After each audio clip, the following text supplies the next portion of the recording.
Hey guys, this is Brandon Cruz from Epic Enthusiasm, Submit for Your Approval, a Twilight Zone podcast, and of course, Interdimensional RSS, the unofficial Rick and Morty podcast. And I'm here today bringing you a super special treat. I'm talking about Cryptozoic's Rick and Morty Anatomy Park, the game.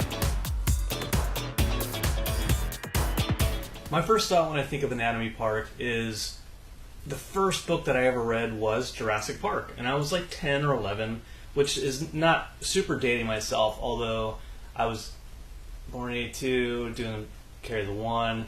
I'm old. So when I found out first that Rick and Morty have this awesome episode called Anatomy Park, then I find out that Cryptozoic has a game based off of Anatomy Park. Let's just say I was super stoked.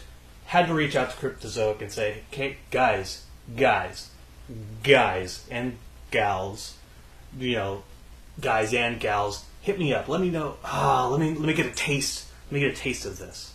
If you're a Rick and Morty fan already, you already know what this episode is about. But for those who aren't in the know, which are a few of you hopefully, and not a lot of people watching this video, Rick and Morty is about a grandfather and his grandson going on wacky sci-fi adventures. This specific episode that the game is referencing, Anatomy Park, Rick has built a theme park in the body of a homeless person named Ruben. They have some adventures with some treachery and backstabbing with some Dennis Nedry type in the park, and it's a hilarious episode.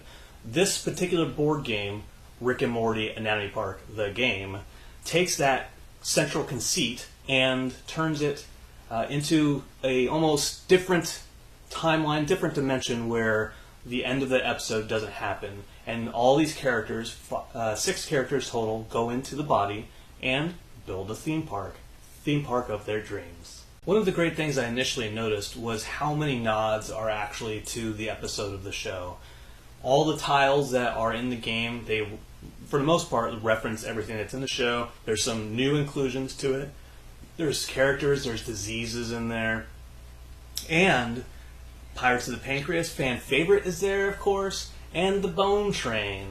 So if you or your friends want to ride the Bone Train, if you've ever wanted to ride the Bone Train, if you know what I'm saying, the Bone Train is in fact in this game, and you can ride it. And by ride it, I mean the Bone Train. The nods and familiarity go hand in hand with the immersion of the game. Now, I played it with my wife Chelsea and a few different friends, and they had all seen the episode. One thing, it's striking how the pieces going together really brings you into this Rick and Morty universe. I didn't play test it with folks who weren't familiar with the game, so I can't attest to how they liked it. They would like it, but I feel confident saying that just based off how the game plays and the level of strategy, that even folks who aren't familiar at all with Rick and Morty would enjoy it.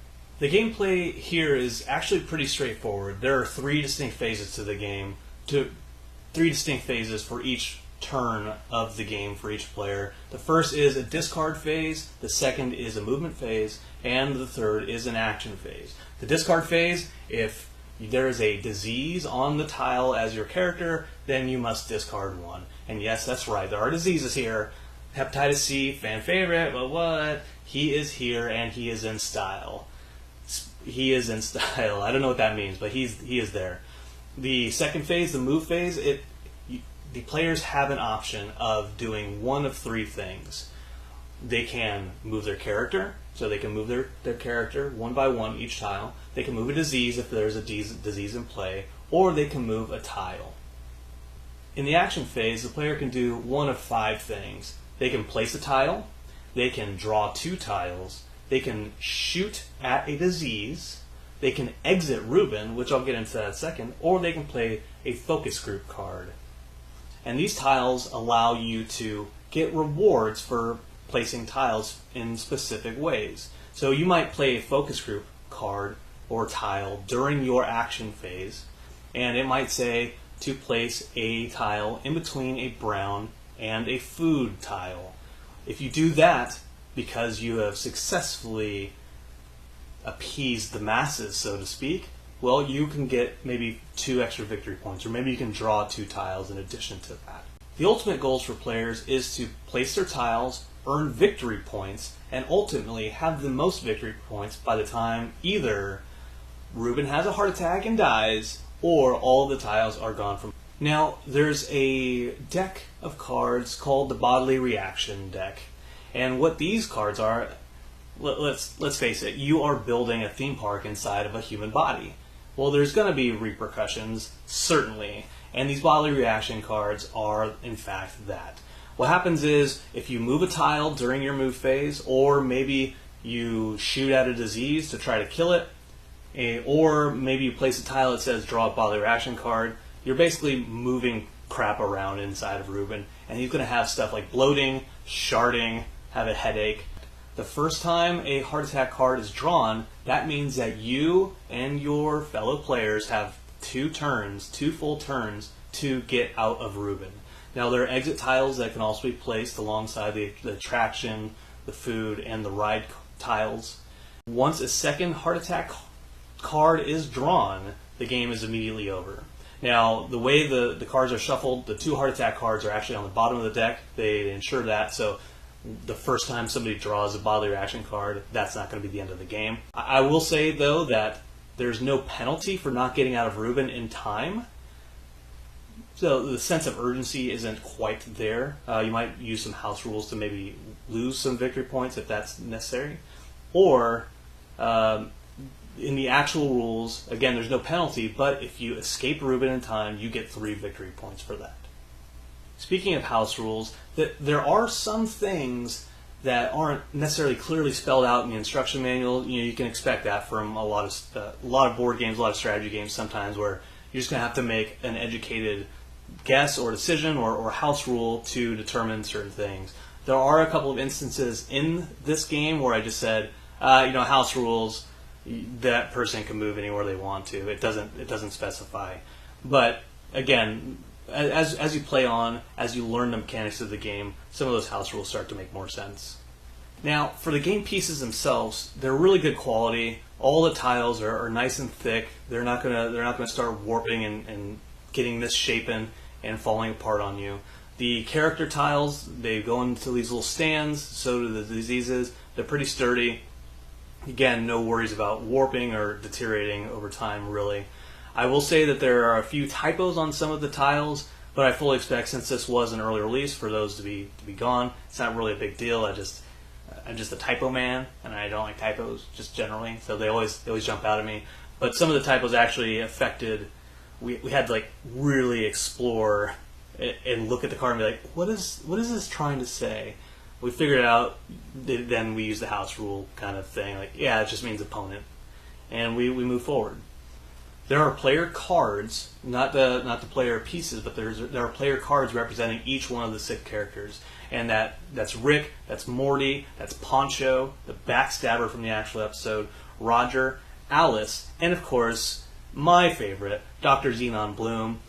I have a feeling that people are going to go play this once they start playing it around, and they're going to start doing the Monopoly thing. We're like, oh, I want to be the ship. Oh, I want to be the car. Oh, I always want to be a dog. Which, by the way, my dad playing Monopoly always plays a ship, and I always try to steal it before him, but he's my dad, so he wins by default. The player cards, actually, they describe the movement, how many spaces a character can move.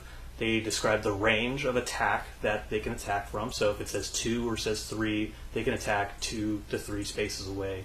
And finally, there is the attack, and that goes up to 3. What that means is they can use 1, 2, or 3 dice to attack a disease. Finally, at the bottom of each one of those cards is what the character's special ability is. And full disclosure, the games I played, I kept forgetting to use that special ability. It's kind of out away from the game that you're focusing on, so it's kind of that's just really just my bad. It's not any fault of the game, but some of those abilities can have had an effect, and maybe made it to where I didn't beat the shit out of everyone who I played with.